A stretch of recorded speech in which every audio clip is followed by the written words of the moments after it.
নমস্কার বন্ধুরা, আপনারা সবাই ভালো আছেন তো? আজকে আমি রান্না করব কচুর শাক চিংড়ি মাছ দিয়ে। তা আমাদের বাগান থেকে কচু কেটে নিয়ে আসলাম। কচুগুলো কেটে আমি ধুয়ে রেডি করে নিয়ে তারপর রান্না করব।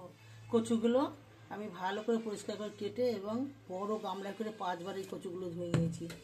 এবার এই যে চিংড়ি মাছ দিয়ে কচু করব, এই চিংড়ি মাছগুলো আমার মেজো মেয়ে ছেলে নাতি কালকে কেটে কুটিয়ে ধুয়ে ভেজে সকালবেলা আমাকে দিয়ে গেছে, দিদা তুমি আমাকে কচুর শাক রান্না করে দেবে, তার সঙ্গে কাঁচা লঙ্কা। আজকে কচুর শাক রান্না করতে কোনো মশলা লাগবে না, তেল হলুদ আর নুন। তো আমি কচুর শাকগুলো সিদ্ধ বসিয়ে দিচ্ছি। একটু জল দিয়ে কচুর শাকগুলো নুন দিয়ে আমি ভেজে দেবো। নুন দিয়েছি। এবার কচু শাকগুলো একটা থালা দিয়ে আমি ঢেকে ঢেকে দিয়ে আমি স্নান করে নেবো। সিদ্ধটা আমার ভালোভাবে হয়ে গেছে, কচু সিদ্ধটা আমি নামিয়ে নিই, দেখি কচু সিদ্ধটা কেমন হয়েছে। কচু সিদ্ধটা আমার খুব ভালোভাবে হয়ে গেছে। আমি কচু সিদ্ধটা নামিয়ে জলটা বসিয়ে দিলাম। এই ফুটো থালাটা তুলে নিচ্ছি জলটা ছাড়বার জন্য।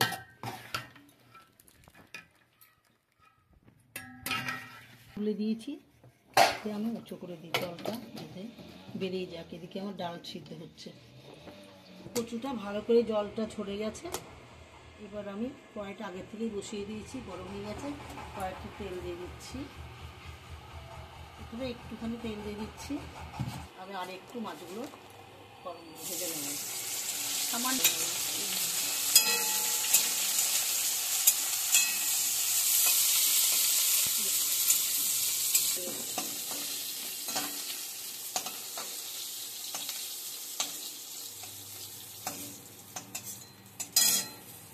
এই তেলের মধ্যে ফোড়ন দিলাম কালো জিরা, শুকনো লঙ্কা।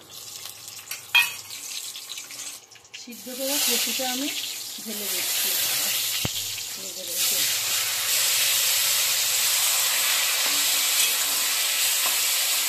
দিয়ে দিচ্ছি, আর একটু দেওয়া দরকার ছিল, চলে গেছে।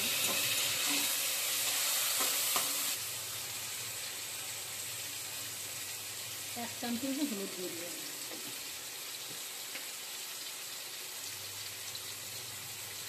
আমি হাফ চামচ মতো নুন দিলাম, আগের থেকে সিদ্ধতে নুন দেওয়া আছে, তার জন্য সামান্য একটু দিয়ে দিলাম।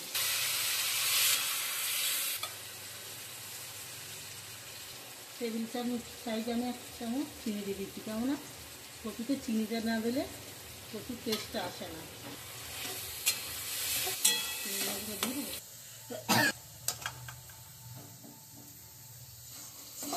কচুটা আমার প্রায় রান্না হয়ে এসছে। আমি এবার ভাজা মাছগুলো দিয়ে দিচ্ছি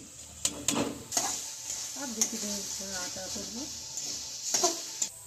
কচু শাকটা আমার হয়ে গেছে, আমি নিয়ে যাবো। আর বন্ধুরা, আমার কচুর শাকটা যদি রান্না দেখে আপনাদের ভালো লাগে তাহলে আপনারা আমাকে একটা সাবস্ক্রাইব করে লাইক করবেন। এবার সবাই মিলে আমার একটু পাশে থাকবেন।